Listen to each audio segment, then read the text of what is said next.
Les agradezco su presencia en esta tarde que me recibió hoy a la mañana cuando llegué con un frío invernal. Cuando yo salí de Seiza, donde vivo, era más o menos un otoñito. Pero llegué acá y Dorrego me dijo, toma todo el frío y bueno. Y es la primera vez que vengo a Dorrego. Hoy caminé hasta el cementerio, después estuve en la municipalidad, hace 15 minutos estuve acá en la parroquia, estuve en Café Plaza, comiendo un tostadito y alguna espirituosa bebida. Y bueno, y acá nos encontramos con esta oportunidad que nació cuando yo llamé a Walter el año pasado. En octubre me entregaron el libro, que se titula Los muertos de Plaza de Mayo. Y le cuento que en uno de los capítulos hay una relación entre un fallecido y Coronel Dorrego. Y como él adelantó, bueno, y el objetivo mío es, el año pasado, como el libro fue entregado en octubre por la editorial Dunque, apenas pude hacer 2 presentaciones.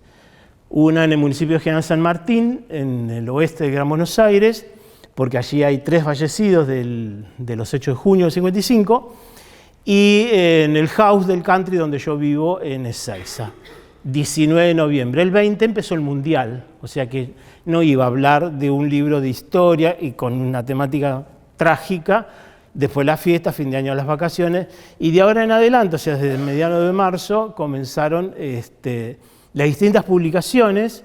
Si ustedes ponen en Google el título del libro, aparece, felizmente para mí y para las víctimas del libro, un repertorio muy grande de entrevistas, en YouTube también, porque el libro tiene como particularidad que es como el cuarto paso en un proceso histórico. Este proceso histórico quizás algún sector político lo centraliza en el 16 de junio de 1955. Mi libro abarca una década, como ven allí en el título, 45-55, que tiene un espacio común que es la Plaza de Mayo.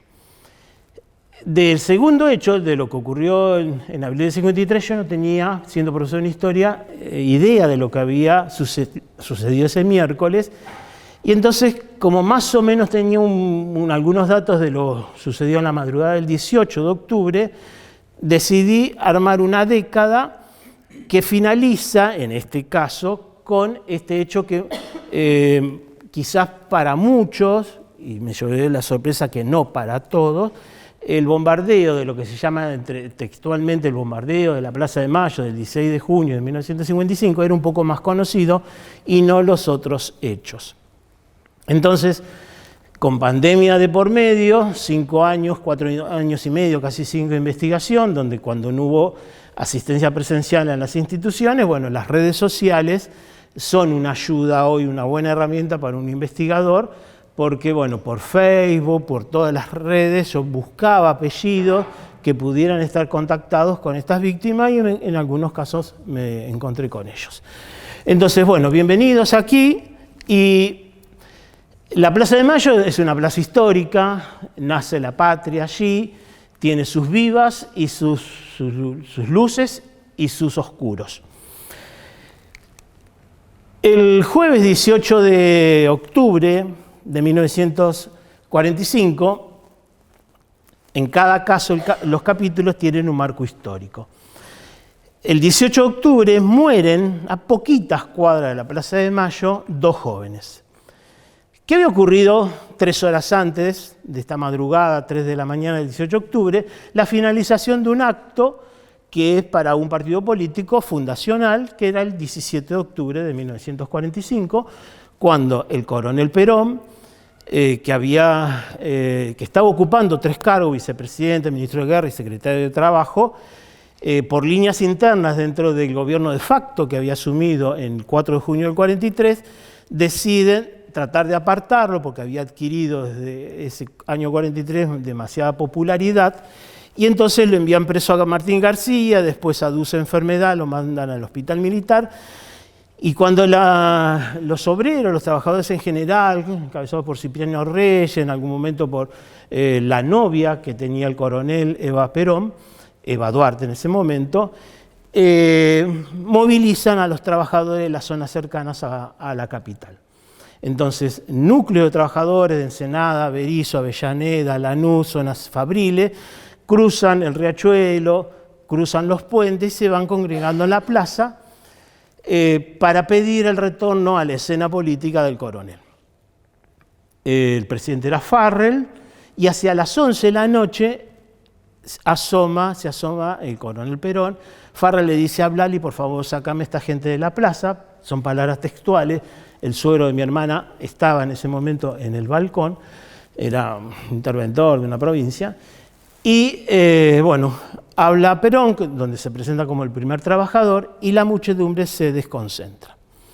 Un grupo de jóvenes toma por Avenida de Mayo su camino, y estos jóvenes pertenecían a la UNES, Unión Nacional de Estudiantes Secundarios, que era la rama juvenil de la Alianza Libertadora Nacionalista. Eran jóvenes de, hoy diríamos, si mantenemos un esquema que surgió en la Revolución Francesa de izquierda, derecha y centro, ellos eran de derecha, nacionalistas, tradicionalistas, católicos, y que veían en el coronel y que habían ido a la plaza porque para ellos representaba el rescate de ciertos valores nacionales. Cuando se desconcentran, a la altura del 1300 de Avenida de Mayo, donde estaba el diario Crítica, un diario muy famoso en la década del 30 y del 40, que había fundado Botana, comienza un tiroteo. Yo leí todos los diarios del 18 en adelante, las listas de los heridos, y no quedó en y hasta la actualidad, no quedó claro quién inició el tiroteo. Los coordinadores de los grupos nacionalistas de UNES y aliancistas, los coordinadores llevaban revólveres. Y los empleados del diario, que era un diario que estaba en contra del gobierno porque lo veía como con un tinte fascista, también tenían armas. ¿Quién disparó el primer balazo? No se sabe ni se sabrá.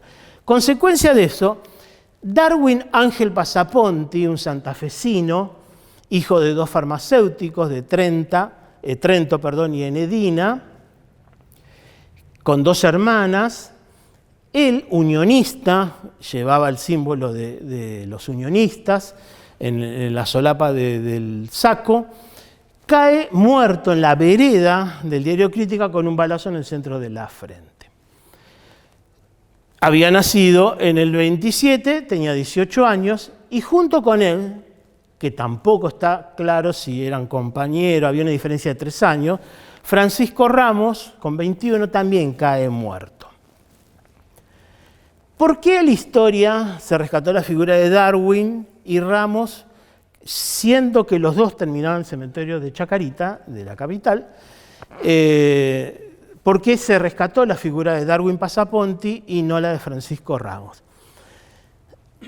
Quizás hay una explicación un poco sociológica que pueda relacionarse con lo real histórico. Los papás eran universitarios, eran farmacéuticos. Trento tenía una posición político-partidaria, había sido primero anarquista y después se pasa al justicialismo. Y entonces este acercamiento al gobierno, que asumirá como constitucional en febrero del 46, lleva a que Perón, en el exilio en Madrid, en 1963, le escriba a Trento Passaponti una carta donde una de las líneas dice: tu hijo Darwin es el primer mártir del justicialismo. Entonces el justicialismo tomó esta figura de un unionista, de un aliancista, y lo tomó como esta primera víctima por los postulados que luego toma el justicialismo de la justicia social. Quizás eso explique por qué el otro, Francisco, haya pasado totalmente al anonimato. Darwin va al cementerio de Recoleta y los aliancistas y los unionistas, y sobre todo los aliancistas, la alianza después se va a hacer mucho más famosa porque uno de sus jefes fue Guillermo Patricio Kelly. Los aliancistas que se unían al grupo y los unionistas que se unían al grupo juraban ante la tumba de Darwin en Chacarita, levantando el brazo, y luego terminaban con una misa en Santo Domingo. Una parroquia, una iglesia muy importante de capital, a pocas cuadras de Plaza de Mayo. Con el tiempo, no lo dice el libro de inhumación de Chacarita, ni lo dice el libro de entrada de cuerpos de Moreno, que es una localidad de Gran Buenos Aires, en el oeste, Papá Trento retira el cuerpo de Chacarita de su hijo Darwin, y hoy Darwin, Trento, Enedina y los Terán, que son parientes de los Passaponti, descansan todos en una bóveda en la localidad de Moreno. Y el justicialismo va a tomar como primera figura, como primer mártir, y hará colocar en 2010 en la vereda donde estaba el diario Crítica, donde supuestamente, con casi mucha certeza, cae el cuerpo de Darwin, esta placa, que es en reconocimiento a Darwin, pero lo da como muerto el 17 de octubre, como para relacionarlo más con lo ocurrido con esta fecha fundacional del justicialismo. Darwin muere hacia las 3 de la mañana del 18 de octubre.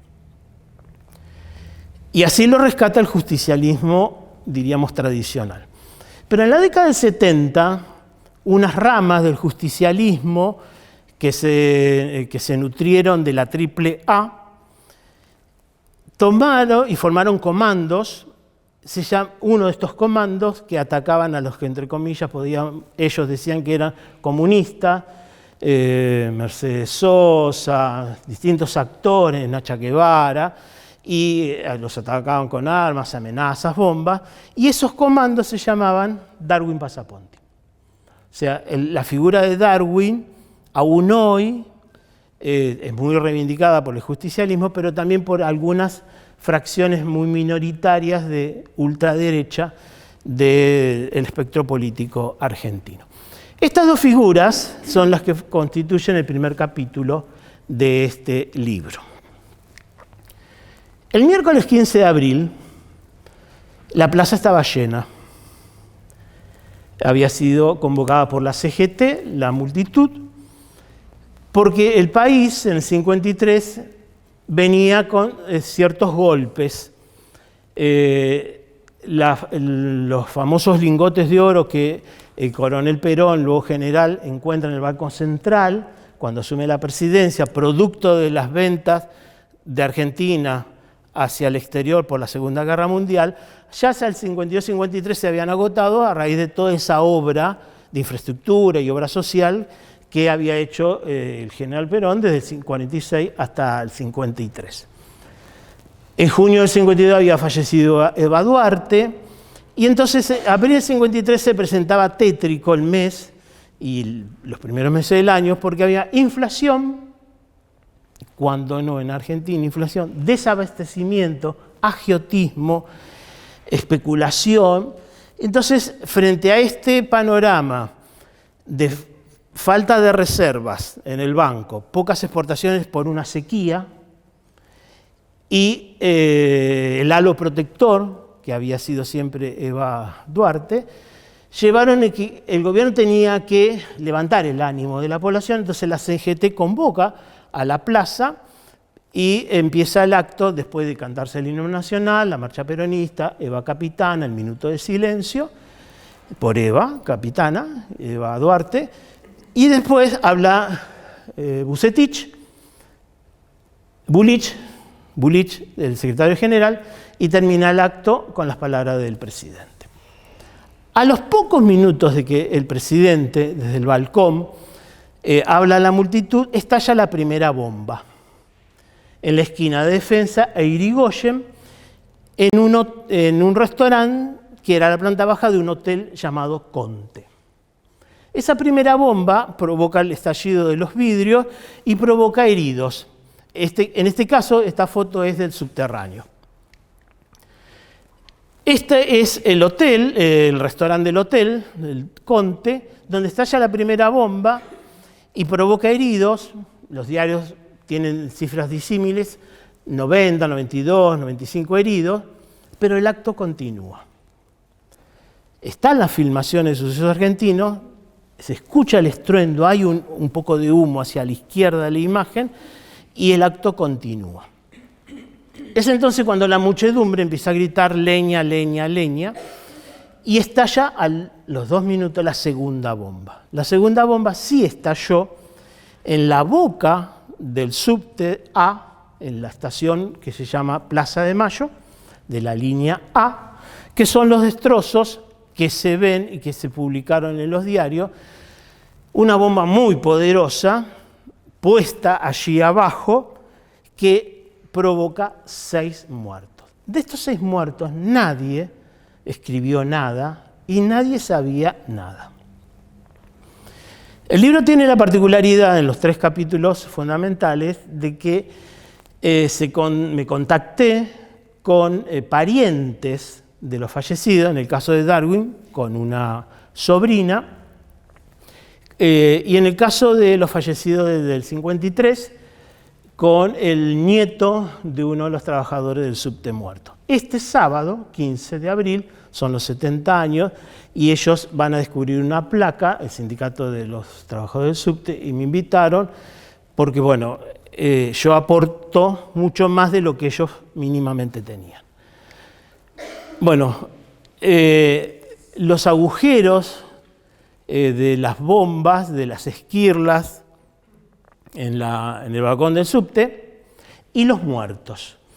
El libro homenajea a las víctimas y sobre todo con las tragedias, que es en mayor cantidad de junio del 55, y lo que yo busqué es que dejen de ser un nombre y un apellido, que detrás de ese nombre y apellido había un rostro y que detrás de ese rostro había un proyecto vital, familiar, laboral, profesional, etc. En este caso, Santa Festigiata, viuda de D'Amico, una señora italiana naturalizada argentina, viuda y jubilada, muere. De las 6, es la única mujer.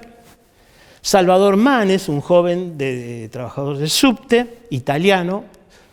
León David Rumió, que era del Sindicato de la Madera, que estaba a cargo de la biblioteca del sindicato, que también ellos van a organizar a raíz del libro y que yo les mostré y todo esto, que no tenían información de esta circunstancia. Digo, ustedes en este sindicato, donde está la sede de ustedes, secretario general y demás, lo velaron a León David y de aquí salió el cortejo a Chacarita. Se quedaban con los ojos así abiertos, enormes, no entendían, no sabían nada por falta de esta información. Mario Pérez, otro trabajador del subte. Ignacio Couto, un taxista brasileño, que él va a morir varios días después. Por eso cuando se hace el acto del 1 de mayo, Perón habla de 5 fallecidos, porque este fallece después en los primeros días de mayo del 53. Y del que no se consiguió foto, ni el nieto con el cual yo me contacté y lo entrevisté telefónicamente, que se llama Osvaldo también, no tenía del abuelo una foto familiar. Entonces, bueno, Osvaldo Muche está sin cara. Y llegamos al 16 de junio del 55, jueves. Históricamente este hecho se lo denomina, mejor dicho, como el bombardeo de la Plaza de Mayo. Si nosotros tomamos literalmente esa frase, podemos llegar a entender que los aviones de la Armada, de la Marina de Guerra, fueron y bombardearon la Plaza de Mayo. Entonces, si uno ve esta foto, que es el monumento a Belgrano, que está justo enfrente de la Casa Rosada, que la base del monumento fue estropeada, podemos entender que esa bomba sí afectó un sector de la plaza, pero el resto de la plaza, de Belgrano hacia el Cabildo, no tuvo bombardeos, porque el objetivo de los aviadores de la Marina de Guerra era matar al presidente Perón. El objetivo era matar a Perón. Y hay un contexto como el 18 de octubre del 45, como el 15 de abril del 53. Al 55 y a esta fecha se llega por distintas causas. La historia no es monocausal, sino que hay distintos elementos condicionantes, culturales, políticos, sociales, la mentalidad, la forma de vivir, de pensar de la época, que confluyeron, en este caso, para los opositores, que son los que bombardean, entre comillas, la Plaza de Mayo, no les quedaba otra salida que matar al presidente. ¿Qué llevó a esta circunstancia? El presidente Perón había ganado las elecciones en febrero del 46, del 46 hasta el 55, no había perdido ninguna elección. Era un gobierno fuerte, que la oposición desde el 46 o 46-47 lo tildaba de nazi-fascista. Era un régimen fuerte.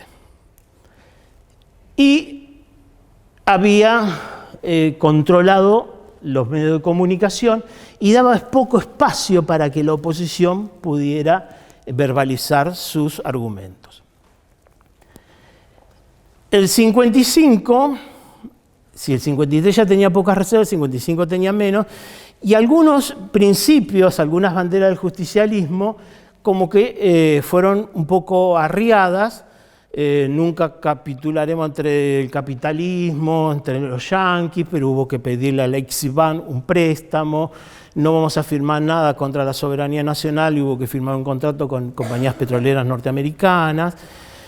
Entonces, todas esas situaciones eran como un cimbronazo en los principios fundacionales del justicialismo, y a su vez se le agregó un factor que hasta el 54 había sido un apoyo y no un opositor. La Iglesia Católica siempre había apoyado al justicialismo, pero cuando nace la Democracia Cristiana como partido, el justicialismo cree ver que sus banderas las toma la Iglesia a través de un partido político, la Democracia Cristiana. Y entonces se produce un enfrentamiento entre el gobierno constitucional y la Iglesia Católica, las jerarquías. Y entonces el gobierno, para atacar a la Iglesia, sanciona una serie de leyes, habilitación de las casas de sanidad, o sea, los prostíbulos, eliminación de la enseñanza de la religión católica obligatoria en las escuelas, la ley de divorcio, y entonces esto enerva más a las jerarquías católicas. Tomando entonces este nuevo frente de batalla, si hablamos desde el punto de vista así de tácticas y estrategias de guerra, la oposición decide encolumnarse todo detrás de la Iglesia Católica. Socialistas, comunistas, demócratas cristianos, conservadores, radicales, etcétera, etcétera, se suman detrás del crucifijo. Ateos, no ateos. Y entonces en junio del 55, el 11, se produce la procesión, que no había sido autorizada por el gobierno, de Corpus Christi. Parte de Catedral, recorre Avenida de Mayo y termina en Congreso. Allí se quema una bandera argentina. El gobierno culpabiliza a la oposición dice que no.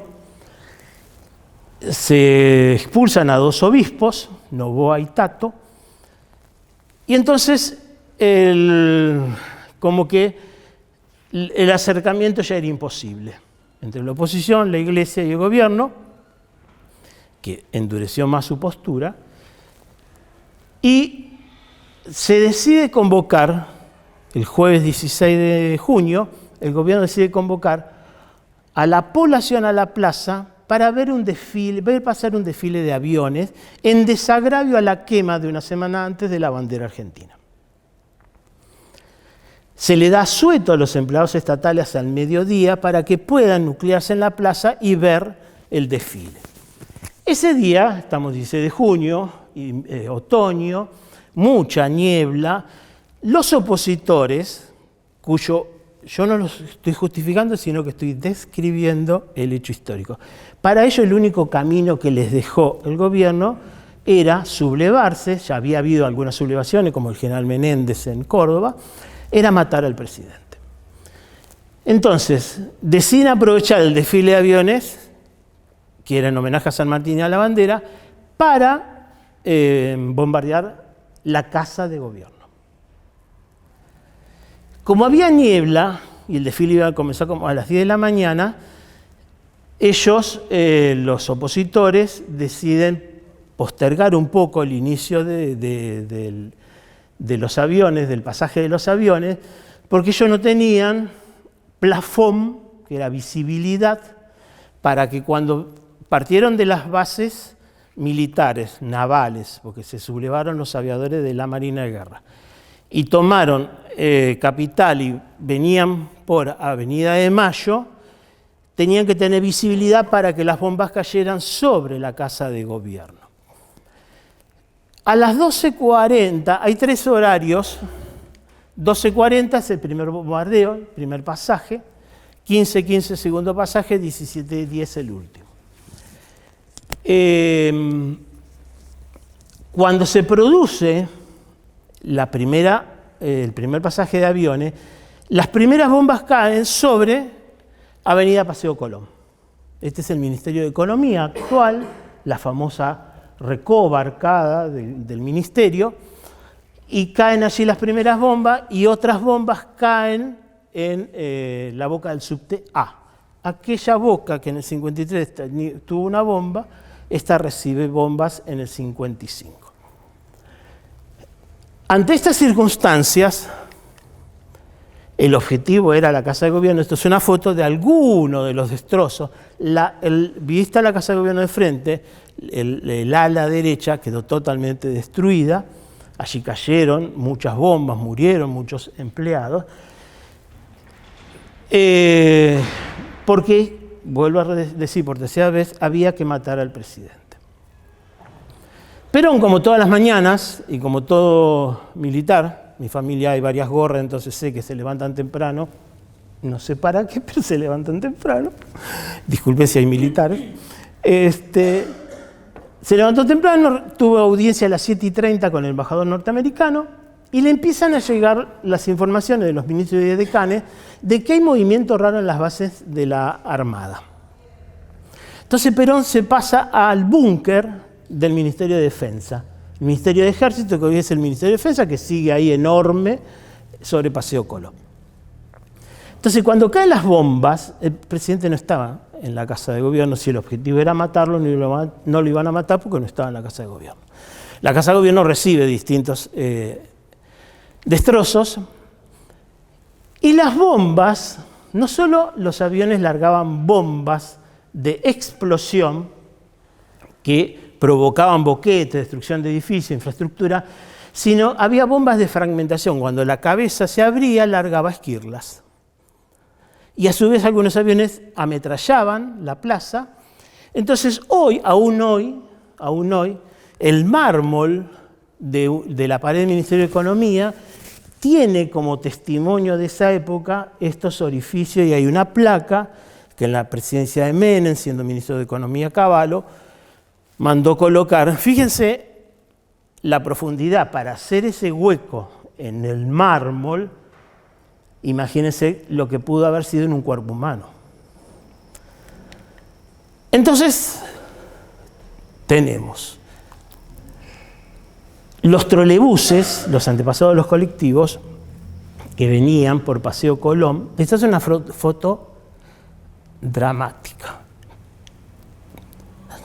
2 mujeres, un hombre, la mano de otra persona, que al caer la bomba produce estos destrozos, más el mito de la bomba en el trolebús de los escolares, que es un mito. Yo me leí todos los diarios, todas las revistas, consultando, tirado en el suelo de mi casa, y mi perrito creía que yo me tiraba al suelo para jugar, con la lupa leyendo las letritas así, lista de heridas y lista de muertos, los hospitales que recibían a los muertos, a los heridos. En ningún diario hay un informe de que niños, que el mito dice que eran santiagueños que venían a visitar al presidente. Una periodista de Salta me dijo que para ellos eran salteños. Y los investigadores del Archivo Nacional de la Memoria, que tiene sede en la ex ESMA, ellos dicen, nosotros fuimos a Santiago del Estero Y aplicando un principio lógico, si hubieran muerto 10 niños escolares, más la maestra que acompañaban, ponele 2, más el chofer, en Santiago del Estero tuvo que haber 10 familias reclamando por los niños, y si no había un papá o mamá, un abuelo, un tío, un primo, un hermano mayor. Y hasta la actualidad, saben que hay 2 leyes que indemnizan a todas las víctimas del 55 en adelante. Ninguna familia de Santiago del Estero, como ninguna de Salta, reclamó nada porque no hubo víctimas escolares en junio del 55. Esta señora es de Las Flores, que yo estoy invitado para ir a Las Flores, la hija me mandó la foto, me lloró todo, pobre hija, de la muerte de la mamá. 2 maestras salteñas, yo tomé así para este PowerPoint algunas fotografías, 2 maestras salteñas, Viola Sarabum y Pilar Amezua, maestras que estaban acá haciendo una capacitación, que los diarios las publicaron como enfermeras, porque cuando salen por todo este movimiento hacia la plaza, como tenían guardapolos blancos, creyeron los periódicos que eran maestras, que eran médicas o enfermeras. En este caso, como en otro, que creo que puse una foto en una de las filminas, se demostraron las bajezas. Estas maestras caen muertas y gente que venía o que iba, que corría, que se acercó a robarle cosas. Me contaba una de las tías de Viola Sarabum, que le habían robado cosas a los delantales de las maestras. Y esta es una placa que simboliza el pensamiento y la mentalidad del momento. La placa es en homenaje a Luisa Ana Ferrario, en La Plata, en la bóveda de los Ferrario, en la ciudad de La Plata, que tiene, la foto, como era costumbre en esas épocas, poner la foto del fallecido, no olvidarlo, viéndolo. Y como ella era una estudiante de arte, que muere junto con una compañera al cruzar la plaza para ir a la Escuela Nacional Manuel Belgrano, que todavía existe, entonces tiene en torno al medallón símbolos del arte, de la pintura, de la música, de la escultura, de la arquitectura. Es como un sol. Si ustedes se dan cuenta, ella es el centro de los rayos. Dice, fallecida en los sucesos de junio del 55. Luisa Ana Ferrario nació el 19 de octubre de 1935. Recuerdo de tus padres y hermanos, 19 de octubre de 1955. O sea que ella muere unos pocos meses antes de cumplir 20 años. Pero esta frase dice, las generaciones futuras sabrán que tu sangre inocente no fue vertida en vano. Tu patria ahora es libre. Entonces yo rescato víctima inocente. Todas las víctimas de mi libro son víctimas inocentes. Los fueron, los llevaron, pasaron, salían, entraban, no importa. Murieron por causas de terceros. Es una víctima inocente, pero dice, tu sangre no fue derramada en vano. ¿Por qué tu patria es ahora libre? Porque la placa es del 19 de octubre de 1955. El mes anterior, el 16, había sido la Revolución Libertadora. Y los padres eran antiperonistas. Entonces, para ellos, la muerte de la hija no fue en vano, porque la patria al mes siguiente tuvo su libertad. En el pensamiento de los Ferrario. Civiles, hombres, mujeres, el chofer de un general y los granaderos. En mi relevamiento yo me leí 169 actas de defunción que están en el Archivo Nacional de la Memoria. Fui al Archivo General del Ejército, constaté todos los fallecidos, policías federales, civiles, granaderos, el general del ejército Vergara Russo. Bueno, hice un listado de profesiones, de actividades, de nacionalidades. Murieron lituanos, españoles, italianos, la mayoría argentinos. Mueren 9 granaderos. 1 de Chaco, 1 de Santiago del Estero, 1 de Salta, 1 de Jujuy, 2 de Catamarca, 1 de La Pampa, 1 de San Luis y 1 de Buenos Aires, un bonaerense. La mayoría de los granaderos volvieron a sus provincias con los honores militares, que significaba el cajón cerrado, la bandera que lo cubría y el morrión que le era entregado a la familia. En este caso, este es el morrión de Mario Benito Díaz, el salteño. Y es un granadero nos trae acá, me trajo acá, a Coronel Dorrego. A Descalzi, a la Casa Balda. Y acá donde el libro une el dato duro, lo objetivo, lo escrito, con lo familiar. La mamá de María Laura y luego la mamá de Anaíl Larsen, oralmente estas damas veteranas me contaron a través de las hijas y WhatsApp y Facebook que estando en la Casa de Balda, Sotero Francisco Inchausti, conversando con tu papá, escucha por radio el bombardeo, o sea, las noticias. Entonces se toma el tren y vuelve rápido a Buenos Aires y se encuentra que el único hijo había fallecido. Inchausti es un apellido de origen vasco que significa el lugar de los nogales, nogalar, el lugar de los nogales.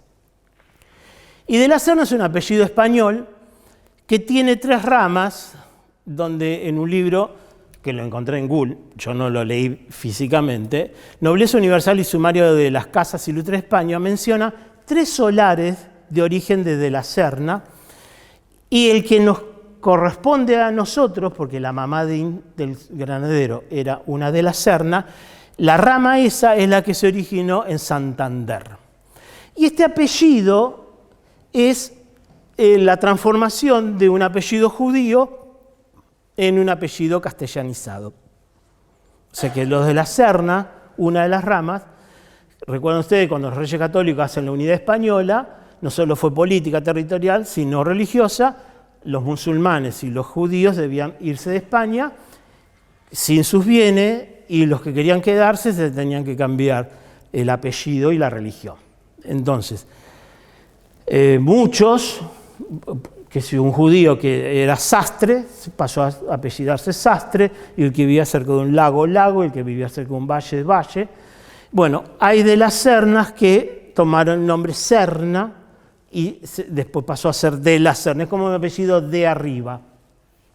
Cuando yo fui a España a buscar dónde veníamos nosotros con este apellido tan particular, y vi hoy acá en Dorrego que hay un comercio de Arribas.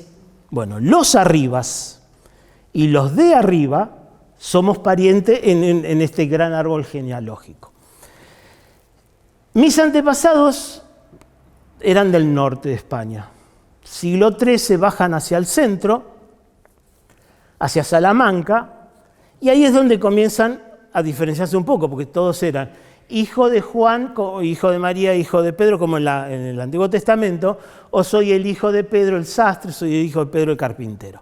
Bueno, ¿y ustedes de dónde son? De arriba, del norte.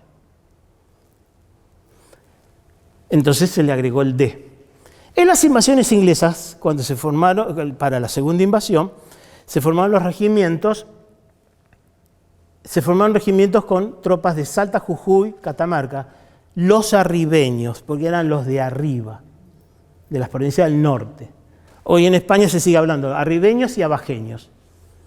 Bueno, ese de, en este caso, porque dijeron somos del norte, somos de arriba, y nos quedó así, o con mayúscula o con minúscula.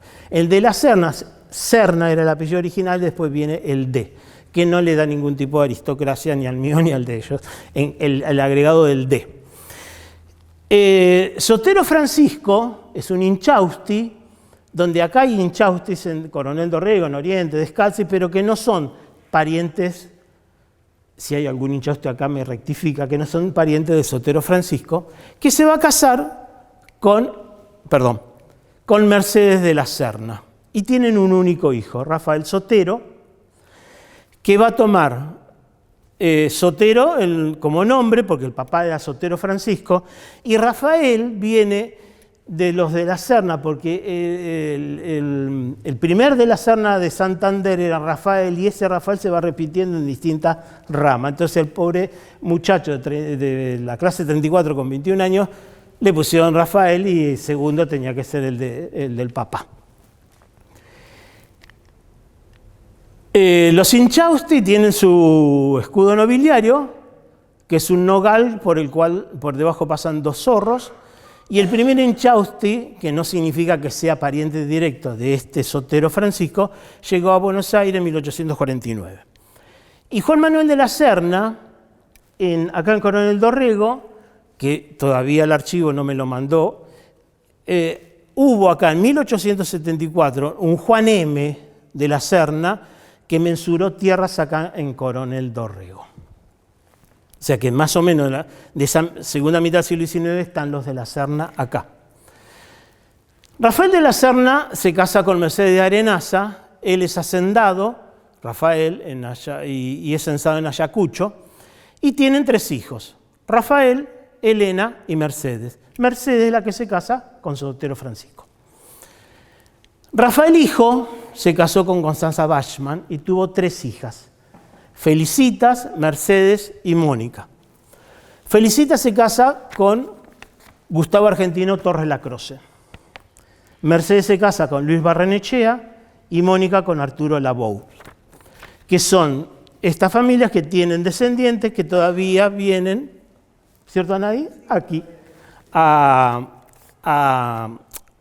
las tierras del cuartel Descalzi. ¿Por qué llegamos a Felicitas, que casada con Gustavo Torres Lacroze, que era un abogado? Que ya están fallecidas todas. En el plano catastral de 1920, encontré en la mapoteca de la Biblioteca Nacional este plano de Coronel Dorrego, donde están las tierras que Rafael hijo tenía para la década del 20, que son las que luego se van a subdividir entre las 3 hijas, Mónica, Mercedes y Felicitas. Porque hasta después de escrito el libro y presentado, publicado, a mí no me cerraba, digo, ¿por qué el granadero es llevado a Recoleta, a la bóveda de la Serna?